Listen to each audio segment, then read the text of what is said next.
Being a ranger isn't always easy. Sure, I get to see some of the most beautiful scenery in the country and talk to people from all walks of life. In addition, it is a great career for someone like me who just loves being outdoors. However, dealing with those who are ignorant or do not understand the park rules or how our society actually works can be difficult at times, and a lot of them don't even know that the rules are there to protect them from things they couldn't even imagine. I once read something on a Reddit thread about how Stephen King must have had a park ranger on retainer to get story ideas. Whilst I highly doubt that, it is true that we see stuff that I bet most horror writers couldn't even dream of. One thing that never fails to freak me out, no matter how many times it happens, and it is way more often than you would think, is when you come across something that has absolutely no right to be there, and you have no clue how it could have possibly gotten there. Staircases being discovered. Okay, you might think at some point there must have been a building many years ago, and all that's left is the stairs. The only issue being that the trees surrounding the structure are hundreds of years old, and the stairs are not.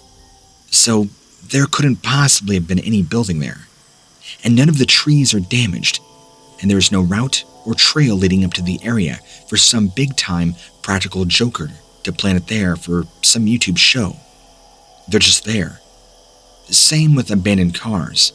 They appear in areas that have been looked at many times before, maybe on foot or with an ARV. But again, there is no way a truck, camper van, etc. could have gotten there, and yet we find it. Sometimes in a state of decay, showing the vehicle had been there for years when, in reality, that area had been checked and reported back on only a few days ago. Sometimes when we check, the vehicles are registered to people who have been missing for years. Other times, they just don't seem to exist in the system. And once in a while, we find a person, sometimes alive, other times just a body. Sometimes, they actually are hikers or hunters who've lost their way, and other times they are not. We have found people wandering around in places that had been checking only a few hours before, looking like they'd been lost for days when we finally managed to convince them that we are the good guys and want to help. We find that they've been missing for days and weeks and are not even from the US, let alone this area. They have no idea how they got there. These aren't people from war zones or drug smugglers. These are ordinary people who at one moment are sat at a desk in Germany. And next thing you know, it's 3 weeks later, and they're here in America, having virtually no idea how they ended up here. You won't find these sort of reports on your local news, so don't bother looking. We take them straight to a government building, and, well, they deal with it. So next time you are hiking, and you've been doing it for years, and a ranger tells you not to go somewhere, or you're hunting, and they tell you to avoid a certain area, do what they say. We are not being a job's worth to try to ruin your day. We are looking after you, because something is out there dumping bodies, cars, even people into our forests and parks. If something is just doing that, then maybe, just maybe, they are also taking things. The hikers that go missing, just maybe they were not dragged off by a bear or fell down a ravine and were eaten.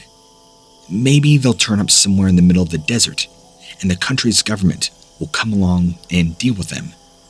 And from what I've seen from the few moments I've spent in the company of one of those people, you do not want that to be you. Trust me on that one.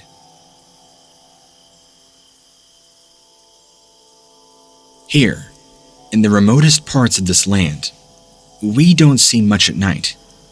However, I feel compelled to write about an incident that happened back in autumn of 2002. Something has disturbed me ever since and made me feel afraid to sleep or leave my house. I was living in a farmhouse with my new husband and my daughter. My daughter, at the time, was only around 6 months old, or so she kept waking during the night. I would have to awaken at least once every night to settle her, feed her, and pacify her. At times, I would sing a lullaby in the kitchen as I cradled her, and I would look out at the empty apartment blocks, the small communal garden, and we were given as a grant from the government. On one occasion, my husband made a joke that my lullaby would attract criminals to the apartment complex. It was quite a haunting tune, he said. It was a tune that my own grandmother had sung to me, and she left me the words on a little sheet of paper. She stated to me that it kept evil spirits away and would protect the crops from any scourges. I was not aware that it sounded haunting, but occasionally, as I sung it to my daughter, I would see little flickers of light out of the apartment complex, as if people had awoken to my singing. On this particular night, I was singing the lullaby, and then heard a screeching sound from the small garden outside. Walking over to my window, still singing the lullaby, and saw something that nearly made me drop my daughter. This creature, something that was not human, was the size of something I'd never seen. It was like staring at me, red eyes, but slits almost. It appeared to be the size and shape of a hyena, and that was really the only creature it reminded me of. It was brown and had kind of a long tail. But what was most peculiar is the creature had large wings. They kind of extended outwards, like a huge web, and it was really pale on the inside. It was bizarre and frightening, ugly. I covered my daughter's eyes, but I had a feeling that she had glimpsed it. Its face was weird too. It was kind of goblin fox-like, very strange features, but terrifying and demonic nonetheless. I tried to call for my husband, but words would not leave my mouth. I was totally perplexed by this creature that was sitting in my garden, just yards away. I felt sick and troubled. Where had this creature come from? What did it want from me? These were all questions that stirred in my mind, and eventually, I managed to back away from the window and walk up the stairs. I awoke my husband, who came down with a raised baseball bat. When we got down, the creature had gone. We debated calling the police, but because I had suffered from depression, we decided not to. We didn't want to make the police think that I was a threat or a danger to my child. All I know is there are wild and not so wonderful creatures in the animal kingdom. The things that even the most explorative environmentalists can't comprehend. Whatever it was, I saw it with my own two eyes, and because it was so disturbing, I have lived a life fraught with tensions and anxiety ever since. My daughter, too, has now encountered problems of her own. Now 20, she still experiences night terrors and calls me in a panic if she is home alone. It's as if that memory has been etched into her brain, but I have never brought it to fruition. I have never discussed it. Now, we stayed at that apartment for 2 years after this incident, and any time I had to wake during the night to go to the kitchen, I would fill with dread, expecting to see this thing out there again, waiting to reappear and bring back those horrible memories. Although it never did. That was the only time I would see it.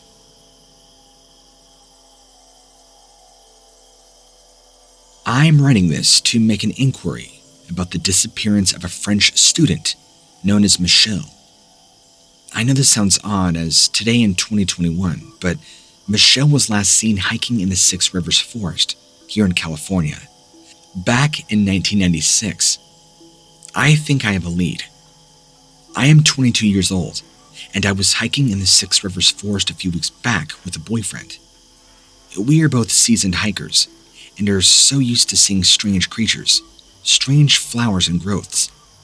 But we encountered something that to us looked dangerous, something dreadful and unusual that had the potential to kill. There was an open grassland area in which we were both walking. The path was steep and mucky, so it was about becoming quite strenuous for us both. What was odd was that it was early, around 11 a.m., but the sky was becoming sort of a dark orange hue, as if it were early evening. When we looked around, there were no other hikers, which was also odd. But we shelved our concerns, continuing on our path. As we got deeper into the path, we came to the peak of the mountain, where we overlooked a sort of valley with overgrown foliage and densely packed wooded areas.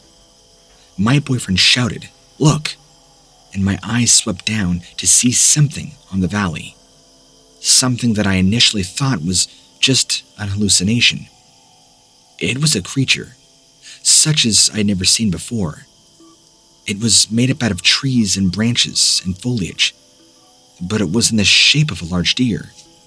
It was green and appeared to be decorated.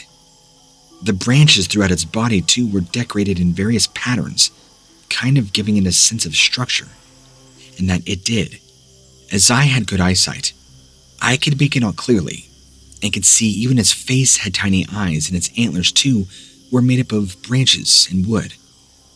I would have thought it was a design of some sort, or some mural, but it was moving and walking around.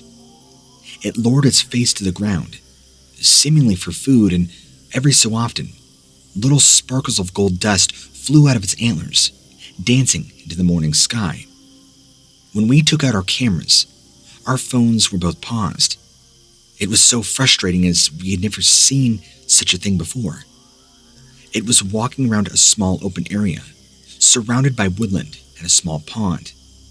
When I focused further and got a little closer, I could see that around the area was several skeletons fully formed, and lying as if to mark a territory around this thing. At that moment, my blood got cold, and I got scared. I grabbed my boyfriend. He pulled me back. After that, we walked carefully back up the path to the north, and back to the peak where we originally descended, and made our way back to the car. The whole time I was walking back, I felt like I had crossed some boundary, some marking in the land that was designed to keep people out. I was also thinking of Michelle a lot, and couldn't help but feel that people had gone missing in the forest.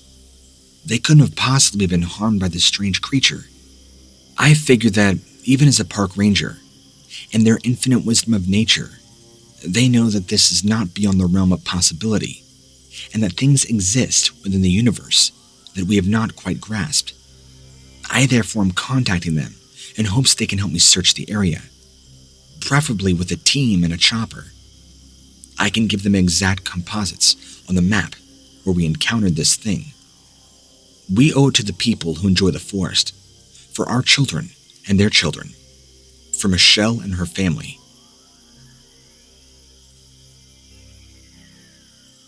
When I was a student, I volunteered in my local library on Saturdays to try and get some work experience. This was an enjoyable job, and one that I truly did enjoy. It was an old library that had been built in the 16th century, so all the architecture was old and Gothic. Apparently, during the 16th century and thereabouts, it was actually used as a prison for suspected witches and black magic practitioners. There was an ancient and spooky building in the library, but for me, it was a fascinating place to work. On one occasion, however, my last shift to be exact, I encountered something terrifying, as did our end day of checks on the premise. As our building supervisors had left the building, it was up to myself and a colleague to ensure that all users had left the premises. When I was doing my end day checks, I went to check on the bathrooms. We had a reoccurring problem in which local drug addicts were using the toilets as a place to shoot up, so I was slightly anxious about doing this. As I walked over to check, I heard a growling or a grunting noise. It was unusual, and I assumed that somebody had passed out in the bathroom stall. When I opened the door, I saw this strange being. It appeared to be like a short person, but kind of like this disgusting ogre. But imagine it being more like an imp, I guess is what you'd call them. About a foot or two high, black skin, pointed ears. It literally looked like a little demon. I, in that moment, was petrified and terrified at what I was looking at. This thing was staring right at me, and I wondered if it would strike and assume I was a threat. But it remained passive and stared at me with these small, beady black eyes. I attempted to call for my colleague, but my voice was so faint, nothing happened. Within seconds, this creature or being just evaporated. Like that, just gone. Dematerialized in the air. My colleague came in, wondering what I wanted. She saw that I was completely terrified and confused. That's when she began to doubt my own sanity. Had I simply imagined the whole experience? I feel that whatever I saw got scared and maybe is some sort of demon or shapeshifter. I don't know anything. Earlier that day, a customer had actually reported seeing this unusual bird that flew into the library and sat outside. I mean, if that's what it is fascinating that such things of the paranormal still exist here, due to all the witch and black magic practitioners existed here at one point too. I wonder if there's any connection between the two.